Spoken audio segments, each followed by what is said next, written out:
ekonomi di Indonesia yang terus meningkat menjadi masalah bagi pertumbuhan ekonomi nasional.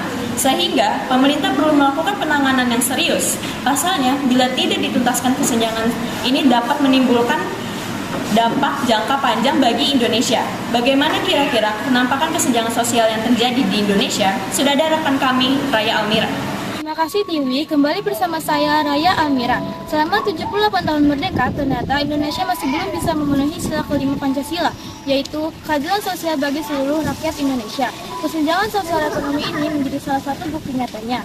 Dan siang ini saya telah berada di stasiun Bekasi Timur, di mana Anda bisa dikelilingi oleh pembangunan infrastruktur seperti rel, jalan transportasi, dan beberapa bangunan. Namun, di samping pembangunan infrastruktur tersebut juga nampak pemukiman penduduk yang tidak selaras dengan kondisi bangunan-bangunan di sekitarnya. Sekian kondisi yang dapat saya perlihatkan. Kembali ke studio, bangunan di sekitarnya. Ya baik, terima kasih Tiwi. Saya Ahmad Arif. Pada siang ini saya telah berada di Summarecon Bekasi.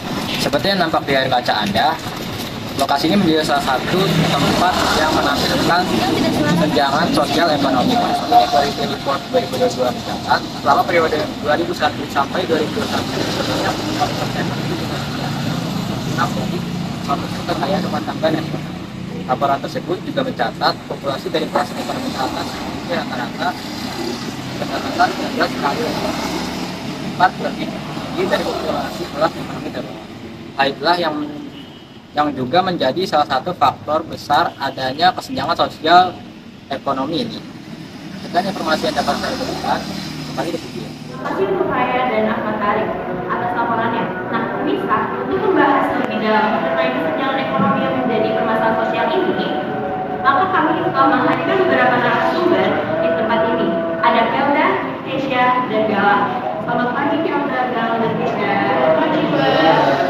Nah, jadi menurut pendapat saya, kesenjangan ekonomi ini adalah keadaan yang tidak seimbang di masyarakat yang mengakibatkan perbedaan yang mencolok, terutama berkaitan dengan perbedaan penghasilan yang sangat tinggi antara masyarakat kelas atas dan kelas bawah.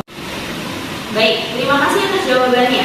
Kemudian, Kesia, menurut pendapat Anda, mengapa hal tersebut dapat menjadi permasalahan sosial? Bukankah kalau kemiskinan itu menjadi permasalahan individu saja ya?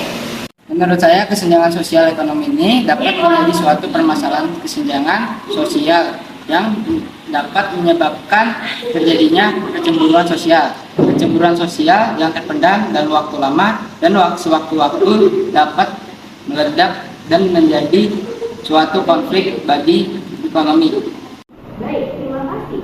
Selanjutnya, apa upaya yang dapat dilakukan pemerintah dalam menangani permasalahan sosial ini? Mengapa? 2, 3. Tentu saja ada Mbak, salah satunya adalah pendidikan. Pendidikan termasuk faktor penyebab kesenjangan sosial, karena pendidikan bisa meningkatkan status dan masalah mobilitas sosial. Selain itu, mungkin saja rasa malas dan tidak mau berusaha, maunya yang instan saja, yang langsung dapat saja. Perasaan tersebut juga dapat menimbulkan terjadinya kemiskinan dan kesenjangan sosial ekonomi. Wah, terima kasih Mas dan Mbak untuk tanggapannya ini. Jadi, kesimpulannya, permasalahan sosial ini dapat diatasi dengan banyak upaya. Namun, dibutuhkan juga simpati dan empati kita sebagai masyarakat untuk mau bekerja sama dalam menyelesaikan permasalahan kesenjangan ekonomi ini. Baiklah, terima kasih kepada Felda, Galang, dan Kesia atas tanggapan dan juga waktunya untuk perbincangan kali ini. Semoga perbincangan mengenai kesenjangan sosial ekonomi pagi ini dapat mendorong masyarakat dan pemerintah untuk segera menyelesaikan permasalahan sosial ini. Sekian dari kami, terima kasih atas perhatiannya dan sampai jumpa.